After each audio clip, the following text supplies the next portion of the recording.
வணக்கம். இஜட் ஃப்ரம் ஜவாதுவட்டி புதூர். பவர் ரைட்டர் அப்படிங்கிற யூடியூப் சேனல் மூலமாக உங்களை மீண்டும் சந்திப்பு ரொம்ப மற்ற மகிழ்ச்சி. அத்தோடு எங்கள் சேனலை சப்ஸ்கிரைப் பண்ணுங்கள், பெல் பட்டன் அழுத்த மறந்துடாதீங்க. அத்தோட எல்லாத்துக்கும் ஷேர் பண்ணுங்கள். சசிகலாவோடு சேர்ந்து விட்டார் ராமதாஸ்.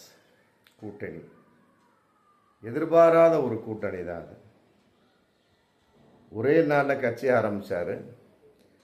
ரெண்டாவது நாள் கொடி அறிமுகப்படுத்தினார். ஒரு வாரம் கழித்து கட்சியோட பெயரை சொல்லிட்டார், சசிகலா அம்மையார். சொந்தமாக ஒரு அந்த பெயரை வைக்கல. ஆல்ரெடி மதுரையில் இருந்த ஒரு நபர் ஆரம்பித்து ரெஜிஸ்ட்ரேஷன் பண்ணி வச்சிருந்த ஒரு கட்சி. அதோடு அவர் தென்னந்தோப்பு அப்படிங்கிற சின்னத்தையும் வாங்கி வச்சுருந்தார். அதன் அடிப்படையில் அது அப்படியே பயன்படாமல் இருந்துச்சு. குறுகிய காலம். ஆமாம், ஒரு கட்சி ஆரம்பிக்கிறதுனா சாதாரணம் கிடையாது. பலவிதமான கேள்விகள் வரும். அப்புறம் இந்த கட்சி இந்த பெயரில் கட்சி இருக்கான்னு போட்டு தொங்கலில் விடுவாங்க. அப்புறம் தான் அது ஓகே கொடுப்பாங்க. அதுக்குள்ளே தேர்தலே முடிஞ்சு போயிடும். அதனால் இருந்த ஒரு சில பேர் கொடுத்த ஐடியாத்தின் வெளிப்பாடு, ஒரு யோசனை கொடுத்துருக்காங்க. உடனே அதை அகில இந்திய புரட்சி தலைவர் மக்கள் முன்னேற்ற கழகம், ஆமாம், பெருசாக அகில இந்திய புரட்சி பூத்தா மமுகவா, ஆமாம், அப்படிங்கப்பா. அதை ஞாபகம் வைக்கிறதுக்கு ரொம்ப நாள் ஆகும். அப்புறம் மக்கள் எங்கே அதை ஞாபகம் வச்சுருக்க போகிறாங்க அப்படிங்கிறது தேர்தலில் தெரிஞ்சிடும். அப்புறம் உடனே அதுக்கு முன்னாலே ராமதாஸை பார்த்துட்டார். பார்த்த உடனே டக்குன்னு அது என்ன ஏற்பாடு பண்ணணும். உடனே ராமதாஸும் அதை ஒத்துக்கொண்டார். ஆமாம், தாவேகாவோடு 2 பேரும் கூட்டணி வைக்கிற மாதிரி இருந்தது. மற்றபடி ராமதாசனுடைய ஒரு மெச்சூரிட்டி, சசிகலாவுடைய மெச்சூரிட்டிலாம் அவன் சின்ன பையன் விஜய் அப்படின்னாலும் அதை ஒத்துக்க மாட்டாங்க. தோத்தாலும் பரவாயில்லை, ஆமாம், எதிரிகள் ஜெயிக்கக்கூடாது, ஒரே வார்த்தை. அதன் அடிப்படை தான். ஆமாம், பிரித்து கொண்டு சென்ற துரோகியான என் பையன் அன்புமணி ஜெயிக்கக்கூடாது. எங்களை சேர விடாமல் தடுத்த எடப்பாடி ஜெயிக்கக்கூடாது. இது சசிகலாவுடைய ஒரு சூளுரை. அது ராமதாசனுடைய சூளுரை. 2 பேரும் ஒன்றா இணையிறாங்க. இன்றைக்கி கூட்டணி போட்டிருக்கிறாங்க. நாளாளுக்கு அவங்க விருப்பம்தான். வட மாவட்டத்தில் அவங்க நிற்கிறாங்க, ராமதாஸ். மற்ற சோன்ஸ் இந்த பக்கம். தென் மாவட்டம் ஃபுல்லாக அதன் அடிப்படையில் தேவர் சமூகம் இல்லையா, அவங்க அடிப்படையில் சசிகலா. சாதியை மையமாக வைத்து வன்னியர் குலத்தையும் மற்றபடி தேவர் சமூகத்தையும் நம்பிக்கொண்டு இருவரும் கூட்டணி சேர்ந்துருக்கிறாங்க. எந்த அளவுக்கு வெற்றி அப்படிங்கிறது வரும் காலங்களில் தெரிந்தாலும், இந்த கூட்டணி ராமதாஸில் இருக்கக்கூடிய ஒரு 9-10 பேருக்கு பிடிக்கவில்லை. குறிப்பாக சேலம் மேற்கு தொகுதி எம்எல்ஏ அருள், அவர் ரொம்ப தீவிரமாக இருந்தார். ராமதாஸ் பக்தராகவே இருந்தார். ஆமாம், திமுகவோடு எப்படி கூட்டணி சேர்ந்துடலாம் அப்படிங்கிறப்ப அங்கே திருமாவளவன் தடை. அதிமுகவோடு சேரலாம் அப்படின்னு பார்த்தா ஒரு பையன் ராமதாஸே தடை. சரி, தாவேகாவோடு சேரலாம் அப்படிங்கிறப்ப அங்கே தலித் மக்கள், அருந்ததிய மக்கள், பழங்குடியின மக்கள், பட்டியலின மக்கள் அதிகமாக இருக்கிறாங்க தாவேகாவில். அதனால் இது சாதி கட்சி. மற்றபடி பாமகவை பொறுத்தவரை சேர்த்தா அப்படின்னா ஒர்க் அவுட் ஆகாது. ஆமாம், நம்முடைய அந்த கொள்கை உட்காராஜு போட்டு தாவேக்காவை நீங்கள் அந்த பக்கமே வந்துடாதீங்க போட்டு தடுத்து விட்டாங்க. முடிஞ்சு போச்சு. அதன் அடிப்படையில் எங்கேயுமே இல்லாமல் அனாதையாக இருந்தார் ராமதாஸ். அந்த நேரத்தில் தான் சசிகலா ஏதோ ஒன்று கட்சியை ரெஜிஸ்டர் பண்ணி வச்ச கட்சியை தொடர்ந்து கொடியை அறிமுகப்படுத்தியாச்சு. இப்போ கூட்டணியை ஓகே பண்ணியாச்சு. இதன் அடிப்படையில் மிகப்பெரிய பிரளயம் ராமதாசனுடைய அணியில். அருள் எம்எல்ஏ, மற்றபடி ஜிகே மணி யாருக்குமே பிடிக்கல.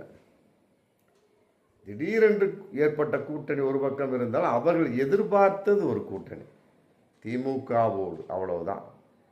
இல்லையா, தாவேகாவோடு ஒரு 2ஆம் பட்சமான ஒரு விஷயம். இல்லாவிட்டால் இல்லை, ஏதோ ஒரு வகையில் அதிமுகவோடு அப்படிங்கிற ஒரு கான்செப்ட் தான். அதன் அடிப்படையில் வந்து இவர் சேர்ந்துட்டார் சசிகலா அம்மையாரோடு. அருளுக்கும் பிடிக்கல, ஜி.கே. மணிக்கும் பிடிக்கல, இருக்கக்கூடிய பொருளாளர் மன்சூர் மற்ற சோ ஒரு குறிப்பிட்ட 9 பேர் இருக்காங்க, யாருக்குமே பிடிக்கவில்லை. ஆமாம், அதன் அடிப்படையில் தைலாபுரத்தில் ஒரு 2-3 நாளைக்கு முன்னால் நடந்த நிர்வாகிகள் ஆலோசனை கூட்டத்தில் பாதியிலே எதிர்த்து போயிட்டார் அருள். கேட்டால் வந்து முக்கியமான ப்ரோக்ராம் இருக்குது, அதனால் வந்து நாங்கள் இவர் அருள் போயிட்டார் இப்படி சொன்னாங்க. அப்போ அதுக்கு பின்னால் அவர் அறிவிக்கிறார் ராமதாஸ். யாருக்குமே பிடிக்கவில்லை. அதன் அடிப்படையில் இன்றைக்கி வந்து பாமக எம்எல்ஏ அருள் வந்து இன்றைக்கி ரொம்ப தெளிவான ஒரு பேட்டி, திமுகவில் இணையலாம் அப்படிங்கிற ஒரு விஷயம் இன்றைக்கி போயிட்டுருக்கு. என்னங்க அப்படின்னு கேட்டதுக்கு, இல்லைங்க குறுகிய காலத்தில் நான் பதில் சொல்வேன், ஏன்னா எங்களுடைய நிலைப்பாட்டை நாங்கள் எடுத்து சொல்லுவோம், நாங்கள் தனிப்பட்ட ஒரு நிலைப்பாடு எடுக்க விருப்பம் இருக்கிறது, பத்திரிகைக்காரர்கள் அழைச்சி தான் நான் பதில் சொல்லுவேன், கவலைப்படாதீங்க. ஆமாம், மற்றபடி வந்து 2 நாட்கள்லேயே நாங்கள் பத்திரிக்கை சந்திப்பேன் போட்டு சொல்லிட்டு போயிருக்கேன். அதன் அடிப்படையில் வந்து அங்கேயும் பாமக 4ஆக உடைகிறது அப்படிங்கிற ஒரு நிலை. ஆல்ரெடி காடுவட்டி குரு விருதாம்பிகை அந்த பொண்ணு 3ஆக பிரிச்சிட்டாங்க.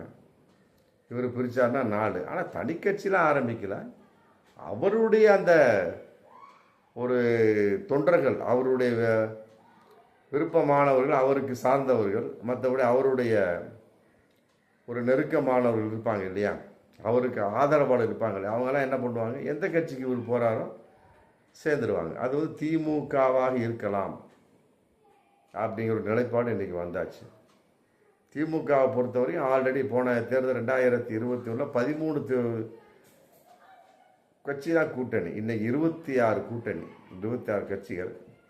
இவரும் போனார்னா திமுகவோட ஐக்கியமாகி விடுவார், அவ்வளோ முடிஞ்சு போச்சு. அப்புறம் இருந்தாலும் வந்து அவர் ஏதாவது ஒரு தொகுதி கேட்பார்.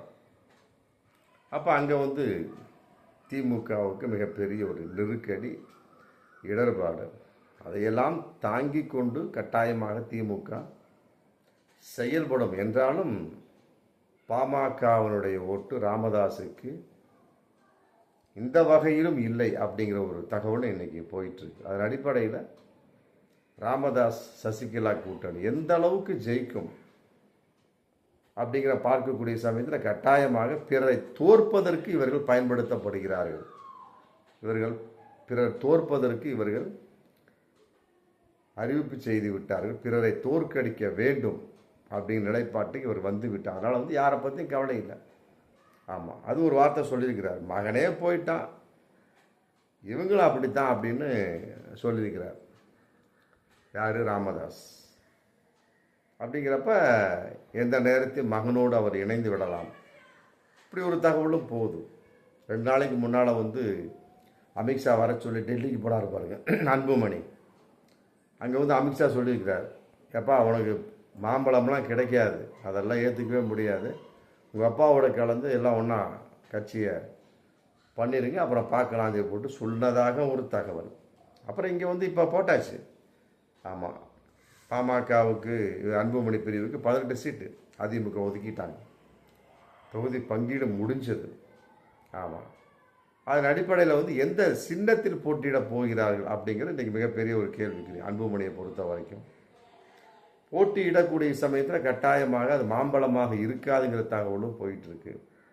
ரெட்டையில் அப்படிங்கிறப்ப அது அதிமுக கவுண்டிங்லாம் வரும், மாற்று கருத்து இல்லை. மற்றபடி வந்து பாஜகவோடு அப்படிங்கிற தகவல் போயிட்டுருக்கு. ஆனால் ஒன்று, பாஜகவோடு என்பது கன்ஃபார்மாக தெரியுது, அதை அன்புமணி ஏற்றுக்கொள்ளவில்லை அப்படிங்கிற கருத்தும் போயிட்டுருக்கு. ஆக அங்கு அந்த நிலைமையை பொறுத்த வரைக்கும், ராமதாஸனுடைய விஷயத்தை பொறுத்த வரைக்கும் இங்கேயும் ஆல்ரெடி சிவில் கோர்ட்டுக்கு போட்டு சொல்லிட்டாங்க. அதனால் வந்து இவர் போன மாதிரியும் தெரியல, அன்புமணியும் போன மாதிரியும் தெரியல. ஆக என்னாச்சு, அவ்வளோதான். மாம்பழம் பணால், பாமகவோட அங்கீகாரம் பணால். இன்னும் சொல்லப்போனால் அருள் எம்எல்ஏ ஜி.கே. வாசனும் போயிட்டா பாமகவே சுத்தம் முடிஞ்சு போச்சு. அப்படி ஒரு கட்சி இருக்கிறதா, இருந்ததா அப்படிங்கிற ஒரு அடையாளம் மறைந்து போகலாம். அன்புமணி இருக்கிறார், இருந்தாலும் அந்த ஒரு வேகம் வருமா? ஏன்னா அந்த பாஜக அப்படிங்கிறப்ப அவங்க மாம்பழ சின்னத்தை கொடுக்குற அது ஒரு மிகப்பெரிய ஒரு ஏற்பாடு நடக்கவில்லை சொல்லிட்டார் அமித்ஷா. ஆமாம், அவங்க அப்பாவோட சேரு இல்லைன்னா விட்டுரு, ஆமாம் தாமரையில் நின்று அப்படின்னு சொல்லி தான் அமைச்சிருக்கிறாரு. 18 சீட்டு போட்டாச்சு, பார்ப்போம் எதில் நிற்க போகிறார் அப்படின்னு. ஆனால் மாம்பழம் கட்டாயமாக நின்றால் அன்புமணி பாமக இருக்கிறது என்ற அர்த்தம். இல்லாவிட்டால் கட்டாயமாக பாமக தொலைந்து போய்விட்டது. ஆமாம், அதை பாஜக தொலைத்து விட்டது. இந்த பக்கம் ராமதாஸ் ஆமாம் அதை தொலைத்து விட்டார் அப்படின்னு தான் கூற முடியும். பார்ப்போம் மீண்டும் அடுத்த வீடியோ. நன்றி.